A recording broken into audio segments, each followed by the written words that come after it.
Hi queens, and welcome to this week's episode. So I became a mom at a very, very young age. First of all, nobody prepares you, like especially when you're like younger and you're a young girl, you daydream about having your family and having your kid and having everything, but nobody ever tells you about the dark sides of motherhood and the sacrifices that moms have to make. Right when I had became pregnant and then right when I had my baby, I went through really, really bad postpartum depression. And I had seen a girl on YouTube, like when I was pregnant, talking about her postpartum depression, but I wasn't really aware of how severe it could get. So I didn't pay that much attention to myself and my body. So I didn't know that that's what I had for so long. I felt so lost and just lost my identity. Who I was before baby and then after baby was two completely different people. I fell into like this rabbit hole of depression, to be honest. And I just didn't want to take care of myself. And I felt so stagnant and sluggish and out of energy, tired. And on top of that, just feeling just like a doom and despair in my heart, in my spirit. Like there was something wrong with me. You know, you look on TikTok, you look on Facebook, you look everywhere and everybody looked like they having a jolly old time, you know, with motherhood. And, you know, you just see the bright parts. They romanticize so much of it. And of course, those are all true, but nobody was showing the dark sides of it. And so I felt like I was inadequate and I was in the lowest part of life that I could be. So when I got diagnosed with postpartum depression, I really felt like that was an answer as to what the fuck I had been feeling for all those months. It gave me an answer so then I could figure out a solution. Because I think that especially when you have a baby, that's when you actually have to start taking care of yourself the most and being the most selfish. Like, of course, be selfish with your time, be selfish with your energy because you only have one life.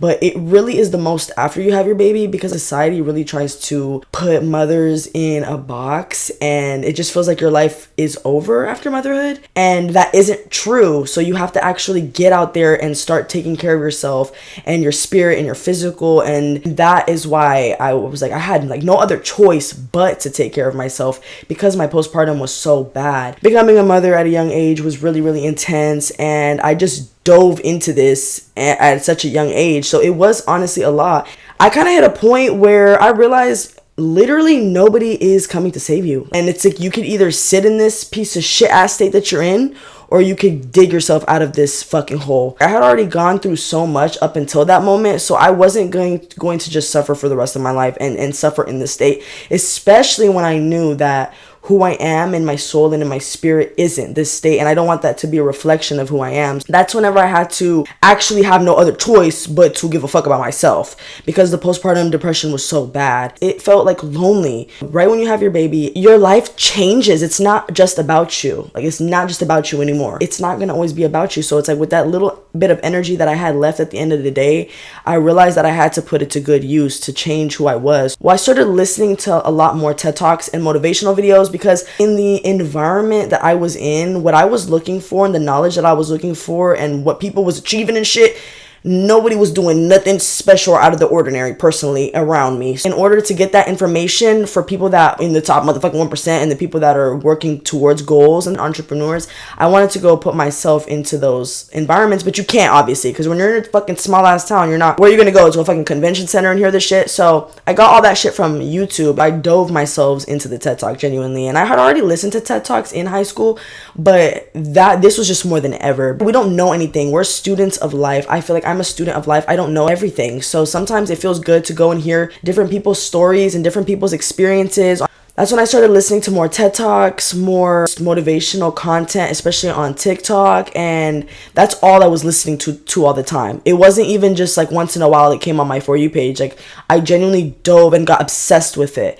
And that's all I was listening to, watching, and that's just all I liked, genuinely. It really did keep me going because it gave me some type of hope that if all these people can go through shitty situations and they've came through the other side, then there's no reason that I can't. I want to see how great I could be. And I see all these people achieving so many wonderful things. I want to see me achieve all these wonderful things. So I just thought to myself, well, I've never worked out before, and I've never gave a fuck really enough to try about my life. I was always just bullshitting around and fucking around. So what would happen if I tried a little bit? Like, of course, something has to happen. Like, there's no way that you can work out 2 times a week compared to working 0 times a week and you're not going to see some type of result. And I felt like something was better than nothing. That's whenever I realized that nobody's coming to save me. Nobody gives a fuck. And if I want to see change and I really believe that I can change, I have to go put my ass behind it. And I actually have to go do what I say I'm gonna do. Started hitting the gym, and that's whenever I saw crazy results. I was 201 pounds when I had gone to the delivery room, and then right when I had my baby I was like 170, 180, but my starting weight was like 132. And then even at my starting weight I still looked a little inflamed, a little bloated. Like, my body didn't still look in shape. So once I gained the 170, I was completely motherfucking lost. And then I lost it all, dropped down to 117, and then I ended up getting my breasts done. My boobs were really saggy. They were really asymmetrical. So I ended up getting a reduction. And my body recomposition looked completely fucking different than my original starting weight. I already knew I was capable of these things, but it's not until you decide that you're ready to start trying, that's when you're going to start to see the results. Romanticizing my life, actually giving a fuck and trying and setting intention and realizing that if nobody's going to come and save you, you might as well start to give a fuck about yourself. I feel like a lot of people don't live intentionally, and I kind of hit that point where I'm looking around and I'm not seeing, it's not it for me. Like, a lot of people don't really live intentionally. People just live blindlessly and sheep, just roaming with the herd. So we're on this fucking rock. We got all the brain rot content that we see online. And then we have our group of friends that we made here. And then that's just how life is. And then you have, your kids and they live the same life, and then you die. And then that's just, life repeats in a cycle. And I just realized, like, nah, I kind of don't want to do that. Like, I'm sitting here and I'm listening to all of these very intelligent and smart and creative and driven people speak about their stories and how they went above and beyond. It wasn't just like a simple fucking life. And I realized, like, I want that. Like, so why can't I have that? What is stopping me from having that? When you can romanticize your life and start to give a fuck about your life, that is when you start to see change. Like, that is when you start to live in your purpose, live in your truth. If you're treating your life like shit, you don't take care of yourself, you don't take care of your health, you don't eat good, you drink every fucking weekend, and you're just fucking off, your reflection in your life is gonna be a fucked off life. Genuinely. Like, there's not, like, come on. And especially I think with young, like us as 20-year-olds, we went from, we was just in school for motherfucking 18 years of our lives. And of course, we want to go out. We want to have fun. We want to see what's out there. But there gets to a point where enough is enough. It's fucking excessive. Like, actually give a fuck about your life. Because at the end of the day, you don't want to try when you're motherfucking 50, 60. You want to try now. I genuinely believe if I didn't start to care about my life, if I didn't start to live intentionally and romanticize my every single day life, I wasn't going to lose wasn't going to lose no weight. I genuinely don't even think I would have given a fuck enough to get the breast reduction, because I was just going to be comfortable and set in who I was in my body, in my skin. And I wouldn't just start to do more things and get more opportunities. I like making video edits. I like doing makeup. And so I started posting a lot more makeup content on my TikTok page. And then I received an email from Lancome about their foundations. And they were basically telling me that they'll give me 2 foundations to basically make a video about their content. But I know Lancome, girl. And so I think when I see a brand that I fuck with, and I know people, like my mom has motherfucking Lancome and shit, I fucked with that. That's like an accomplishment for me. Of course, I'm not a fucking beauty guru over here, doing my motherfucking, I'm not Nikki Tutorials over here doing my makeup and shit, but it did feel good to get that recognition. And I give myself the pat on the back for it. Like, for somebody to go out of their way, find my content, find my makeup video, and then go out of their way to email me and send me the makeup products, like, that was something big for me. And so I feel like, actually put yourself in the situations and in the rooms, because it's not coming to you. Nobody's gonna save you. Nobody's gonna wake up and be like, okay, fuck, your life's in shambles, we gotta get you out of this. Nobody gives a fuck, because 9 times out of 10, the way life is looking, their shit probably in shambles too. For real. You have to hit that point where you need to get serious about your life, serious about yourself, and serious about what direction you're headed towards and what you want to do with the life that you've been given. You don't want to live blindlessly. You don't want to just wake up every day doing the same shit, every year doing the same shit, and just living the same fucking shit ass life. You don't want to do that. You want to max out your full fucking potential. And when you look and you see all these great people going to all these great fucking events, why can't it be you? Like, why can't it be you again? Like, why does it gotta be them? Why can't it be you? What makes them any different? Y'all both shit the same. Y'all have the same 24 motherfucking hours. So why can't it be you? I got, honestly, I want to say sick of it and envious of it. Well, not envious of it. I want to say envious. Is it envious? Is it jealous? What is it? Like, I'm gonna be honest. Let me be human for a minute. You go on social media and you see all these celebrities living their best life, like honestly on some fucking Black Mirror shit. And we're sitting here and we're watching them and we're admiring them and we're like, whoa, look what they did on some parasocial ass shit. And they sit here and they don't give a fuck about you. You don't even cross their motherfucking mind. You're not even within their fucking vicinity. And they get all of our love and our support while we give ourselves none of that shit. Like, well, all we give ourselves is like some bullshit ass, like once in a while recognition, but we don't ever, I genuinely don't think I've ever really seen people admire themselves as much as they admire celebrities and people that ain't shit. You shit just like me, your blood just like me, we got the same 24 motherfucking hours. Like, it ain't no different. I think that it's really important to learn. You need to become a student of life. Study the greats. Study how people have achieved things through turmoil, through hard and difficult situations. You don't want to be a fucking know-it-all. You want to be the stupidest fucking person in the room sometimes, because when you leave that room with more knowledge than when you came into it, because knowledge is power. Like, I cannot stress this shit enough. As women, we're so succumbed to like just beauty and vanity, and no, knowledge is power. When you learn, when you are aware of things, when you understand, that is when all the power is in your hands. So don't sleep on what picking up a book and listening to a TED Talk or listening to a motivational podcast can do for you.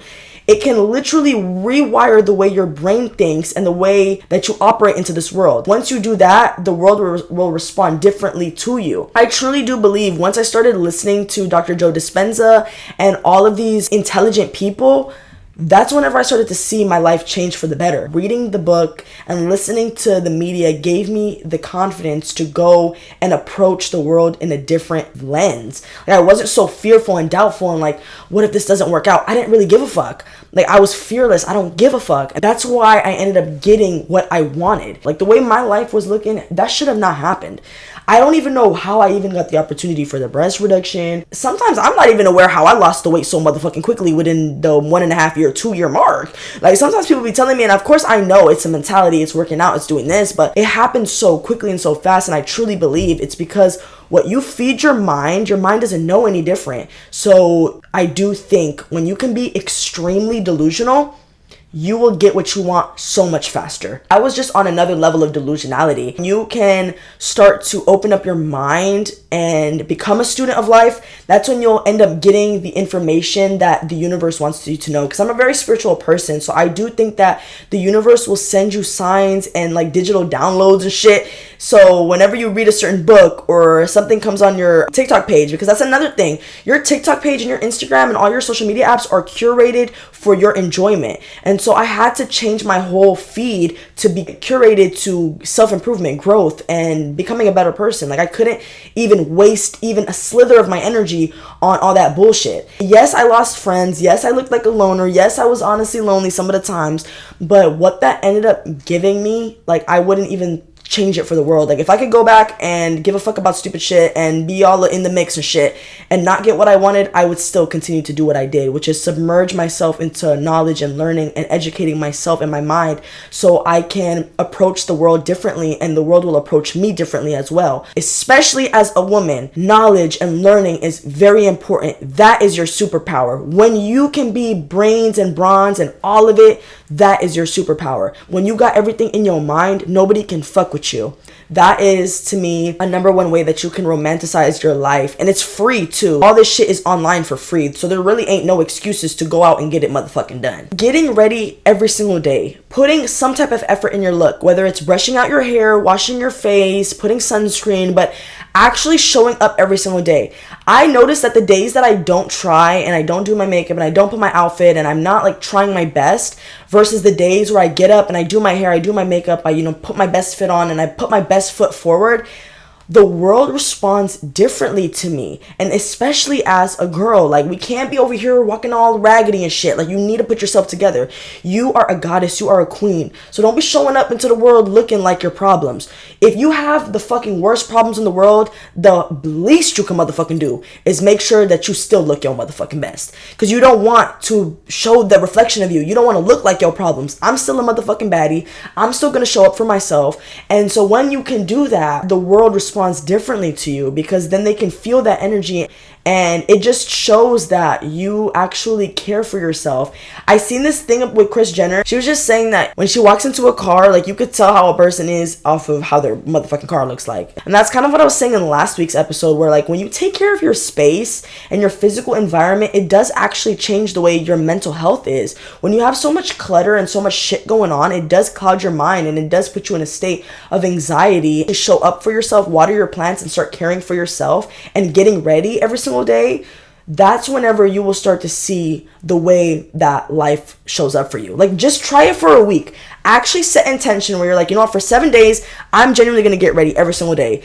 And it's going to be awkward at first. Like, when I first started getting ready, people would genuinely tell me, like, oh, what are you going? Like, are you going somewhere? Are you going to a party? Like, why are you getting ready? And people will not know, because they're so used to you. Like, they're so used to me being a motherfucking bum and shit. Like, I got my big ass motherfucking shirt. Like, my hair looking crazy. I'm looking a fucking hot ass motherfucking mess. And so people are, so when they're used to that and you show up differently, it's going to confuse people. And shit, it might even confuse yourself. But just try it. Try it for that 7 days and see how you feel. Like, even though you sad and shit, when you look like a bad bitch, like, even though you sad, I'm still a baddie. Like, honestly, it actually does change the way you feel about yourself and the way your, like, frequency is. It does change the way you are, and it makes you a little bit more confident, and you can approach the day a little bit better. And then on top of that, you just feel presentable, and that's to me is the number one way to romanticize your life. You never watching Gossip Girl and Blair looking crazy. We never that.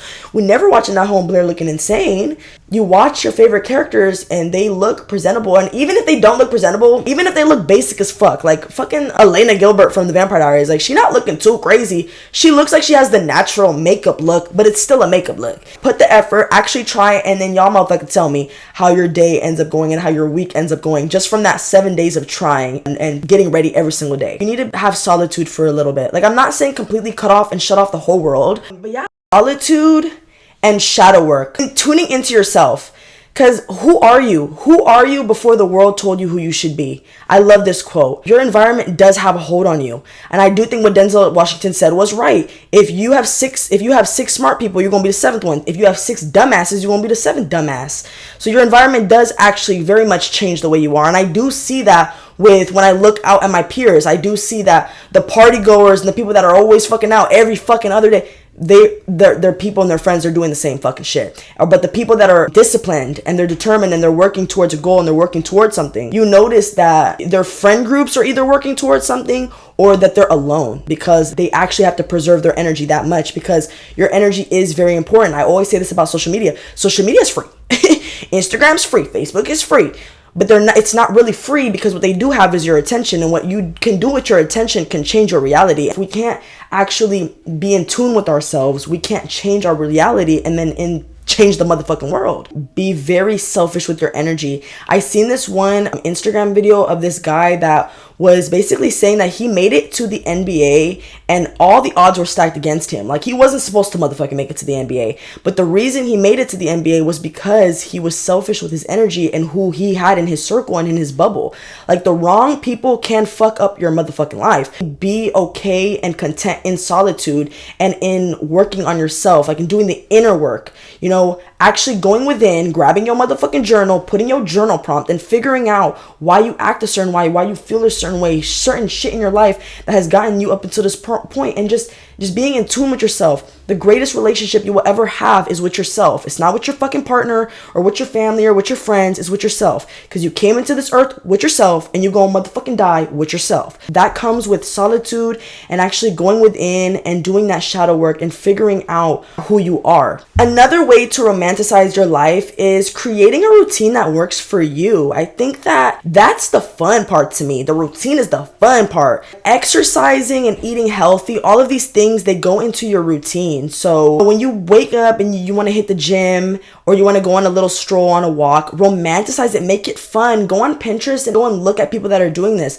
I do think visualization is so important to like really sit down and visualize every small detail. Once you can do that, like that's when you'll know what your routine will kind of look like. So for example, with me, I really want my life to represent like wellness and just taking care of myself, to be honest. That's when I feel my best. And I want to find routines. I want to find a skincare routine that works for me. Like the older that I get now, I'm starting to realize that it's time to start taking care of the motherfucking skin. Like we starting to age, we're starting to get big, so I want to find like a skin routine that works for me. And just stuff like that, like hair masks, skin routine, or going to the gym, eating certain meals that I want. And like to me, I'm looking for like anti-inflammatory foods. I want to include more fiber into my diet, and just things that to where when I eat it, it will affect how my skin looks, make my shit have that Korean glass skin effect and shit. Like that's what I'm working towards, you know? So visualize and start setting it up, start building up the day. For example, every single morning I will go on a run, like a 1 mile run, maybe 1.5, 2 mile. I have my little app and shit, and I like to track it. I think when you can see what you're doing and tracking it, it motivates you to keep on going. So just creating that routine and just visualizing what that routine, what your life will look like, no matter how crazy it is, so you can actually live intentionally. When you can live intentionally, that is when you romanticize your life. And it doesn't even have to look cookie cutter. Like I know when we say romanticize, as you think about having like luxurious shit and making it all cute and shit, but to me it's like before you can get the big things, you have to actually enjoy and be grateful for the small things that you have and what God has already given you and blessed on your plate. That you don't need to do more to romanticize. If anything, I think that less is more. People suffer more when you expect and you want more out of life, but when you can be content in what you have. So just cooking a small meal, going on a nice walk every morning for 10 minutes, reading a book that you got from the library, you know what I mean? Like nobody even uses the library no more. Shit like that. So just finding the small, simple moments and romanticizing that. So when those big, beautiful blessings come, which I know they will come, you're 10 times more grateful for them. Another way that I like to romanticize my life, to connect to your inner child, because we grow now. And so we are reparenting ourselves, like watching shows and movies that you used to like back then, that it reminds you who you used to be, like who started this all, like remember who you were, queen. And I think so when you can reconnect with your inner child through movies, film, or music too. Music is a big one too. I know there's so many throwback songs that you're like, oh my God, I remember when I used to listen to this shit. Like it genuinely takes you back into a time when the energy was pure. Like the world didn't come and you didn't see all the corrupted ass shit that we seen as we get motherfucking older. You know what I mean? Really reconnecting to your inner child. It's a very intimate moment for yourself. You are validating yourself. Like what you used to like, the shows that you used to really be into, or the musics that you used to be having on repeat back in the days. You build that connection with yourself. You do the journal work and you show up for yourself, but show up for who you used to be, for little you. Like listen to those songs even if they're corny. Like to me, I've been listening to R5. I don't know if y'all remember the band R5, but I've been listening to some of their music, and every once in a while too, I be putting that High School Musical 3 playlist on, don't play. So I always like to have those little moments where I reconnect with who I used to be, and I feel that in my heart where it's like everything everywhere all at once in a way. Like I do believe that we are living in the future, in the past, and in the present all together. I've always told people, like, you could talk about future you right now, and then future you could talk about this exact moment right now, but it's all happening within the same time. Like, I don't know if y'all know what I'm trying to say. So I do think that music and film and things like that is like kind of like a time machine where you could reconnect with yourself for just that split second. Every single morning I would listen to affirmations. I think affirmations are very important because what you tell your mind and what you feed your mind will reflect how you show up to the world. That you have to tell yourself, I am strong, I am powerful, I am determined. Like you need to speak those healing words to yourself every single day. I think it's very important because we can subconsciously go into like that negative autopilot where we're worried and we're doubting ourselves and we're just in that rut. And especially with depression, especially with fucking depression, you guys, it can actually feel like you're in quicksand and you're drowning, and it's hard to get out of that, especially when you're in that state. But I think you have to speak those words of affirmation to yourselves, like feed your soul, water your soul by speaking those healing words to yourself. For me, I would go on YouTube and I would search up Abraham Hicks morning affirmations. I'll put the link down below if you guys want to check it out. And it was like a 5-minute morning rampage where she's basically like repeating different affirmations about manifestations, your blessings, who you are, how you're going to show up to the world. And I would listen to that every single morning. And at first it could seem kind of fucking pointless and stupid, but I think that everything matters on how you approach it. Like, if you think it's stupid and you don't think it's going to work, then it's stupid and it's not going to work. But if you believe that it will work, and these words are healing words, and that what I'm setting intention everything gonna work out for me, then everything's gonna work out for you. And these words are healing words. So what you tell your mind will determine how the situation will respond back to you. So you have to be confident in your belief, and you have to have faith in yourself.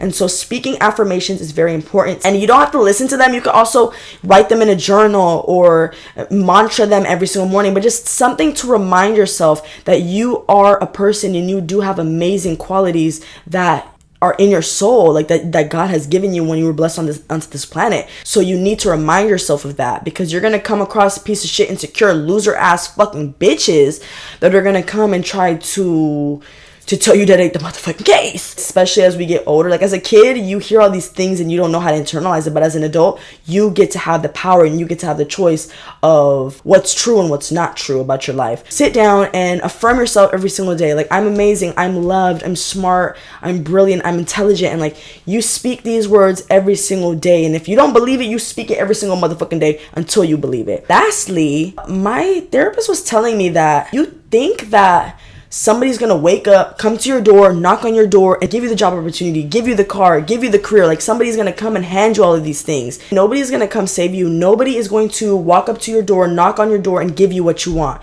You need to go put yourself into these rooms. And so in order to do that, you have to realize nobody's coming to save me, and it's me versus me. It is you versus you. So be better than who you were yesterday. It's you versus you, and nobody's gonna come and fucking get you off your lazy ass and make you get all the things that you want. So it's gonna sit up in your motherfucking brain, or you're gonna actually go and manifest this into the 3D world by realizing that all the power is within me. It's within what I put into my brain, the way I actually act, and the actions that I take into the world. In this generation and in life, actually, matter of fact, I think that there's instant gratification and there's delayed gratification. And a lot of people lean towards instant gratification because life is not promised. And I think a lot of people, they want to live life to the fullest. And whenever you don't have the things that you want, you have to get other things. You don't have the career that you want, the body that you want, but the club's right there, the drink right there, a good time is right around the corner. But you know that in order to get what you want, you need to sacrifice the good time. You need to sacrifice the drinking. Like, honestly, drinking makes you bigger. Like, I lost the weight in that 1.5 year because I didn't drink that much. Like, there was no liquor coming in my body, period, point blank, period. It was not that much. Like, once in a fucking blue moon. I kid you not. I was not one of that. I think because I grew up in a very religious Muslim household, we didn't have all that drinking shit. So it wasn't really normalized. So I wasn't even really too, like, I didn't really give a fuck to drink. Drinking makes you a little bit chunkier. If you even want to get into the gym and actually start to see progress in your body, it's time to put the motherfucking bottle down and the fork down while we at it. And so you have to get to that point with yourself where it's like, no, actually, I would rather sacrifice the fun and sacrifice the food and sacrifice all those moments to get what I want. Because now I drink every once in a while. Like, I'll have a little drink. But you do have to sacrifice something to get what you want. Delayed gratification. A lot of people don't want that delayed gratification. You want to have fun right now. You want to live life to your fullest. You want to have the best 20s, YOLO. And I fucking get it. I understand. Because tomorrow ain't promised. But you know what? If you want something and you have a goal and you have a dream, what are you going to do for it? And if are you either going to sit here and you're going to be parasocial to all these piece of shit celebrities that now we're starting to see how corrupted these motherfuckers really are and how fucking brainwashed they have the world. You want to sit and watch all these people, or do you want to actually go out and apply yourself to the world? Look good, be a badass bitch, be a motherfucking goddess. Educate your mind, feed yourself genuine food. I don't know if you guys know this, your emotions are in your gut. If you are depressed, if you are anxious, number one thing is look in your gut. Like, all the happy hormones are in your gut. That is your second brain. Search it up. What is your second brain? Your second brain is your gut.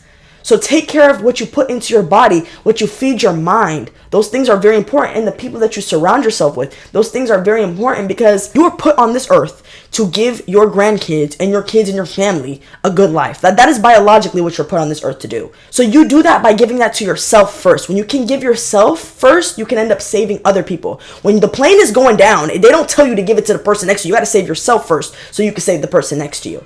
So you need to get to a point where you realize nobody's coming to save you. And in order to save yourself, you need to get up off your motherfucking ass and start living your life with intention. It's you versus you. Start caring about yourself. And fuck everybody that is low vibrational fucking losers. Fucking loser ass bitch. Study the greats and become the great. Period. That's what I tell myself to keep me going every single day. I know that we're human, life happens, and we always got to get out of our rut. So there's always going to be a motherfucking rut that we got to get off of. But you are strong enough, you are capable, and you have shown yourself time and time and time again that you will always get yourself out of any hard situation. You have shown yourself that. Think about a moment in your life where you didn't think you were going to make it. You showed yourself that you could get it done. You have done it before and you would do it again. But it just takes that determination and that focus. Really focus and figure out who you want to be, what you want to be, and how the fuck we going to do to get there. And yeah, queens, I'm gonna leave it on that, you guys. I post every single Thursday. If you guys are watching on the YouTube app, please subscribe and follow. And if you guys are on the Spotify and podcast app, please follow as well and give it a 5-star rating, queens. I'll see you guys next week, you guys. Mwah. Peace and love. Bye, queens.